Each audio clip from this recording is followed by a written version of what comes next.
There came a morning in the mouse village when the cobbled square stirred with whispers.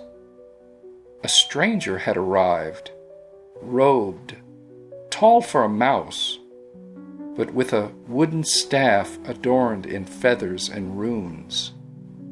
He called himself Arun, and he spoke with great poise. By mid-morning, a crowd had gathered near the tea shop garden where Arun had begun to speak. He spoke of energies, of alignment, and spiritual ways of being.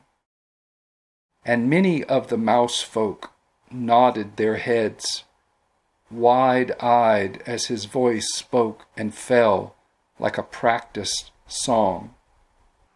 There is a great shadow coming, a shift in the collective field. Most of you are not prepared.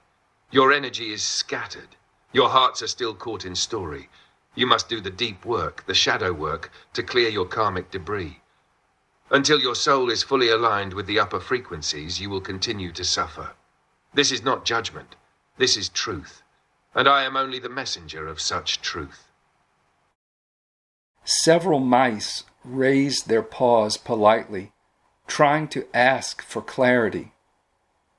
One of the mouse villagers said, "What do you mean by upper frequencies? And how do we know if we're aligned?"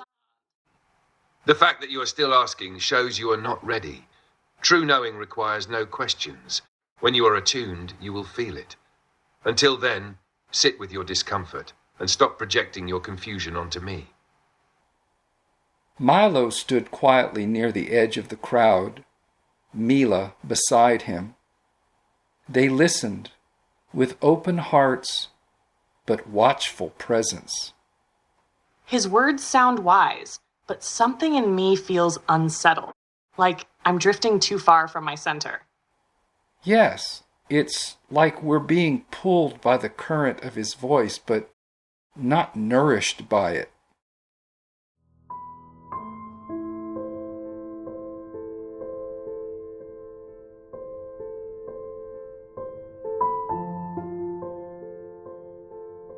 Later that evening, they sat together at the mirror pond.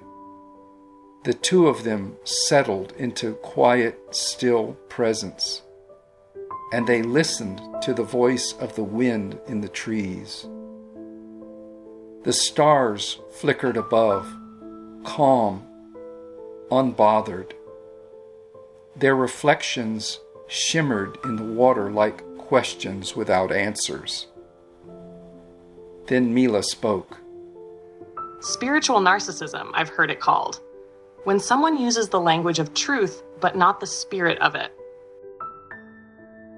And when you speak up, they say, "You're triggered," or "You're not ready." They call it shadow work, but they cast the longest shadow of all. Milo and Mila sat in silence for a long while, not needing to debate, not needing to be right.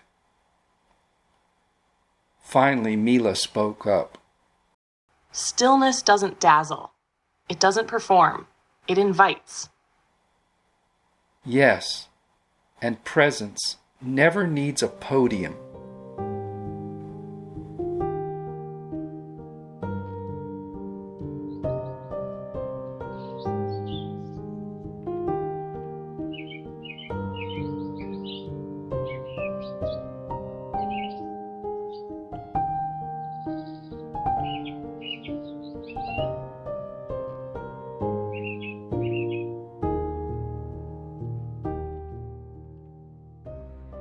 The next day, the crowd gathered again, but Milo and Mila did not return.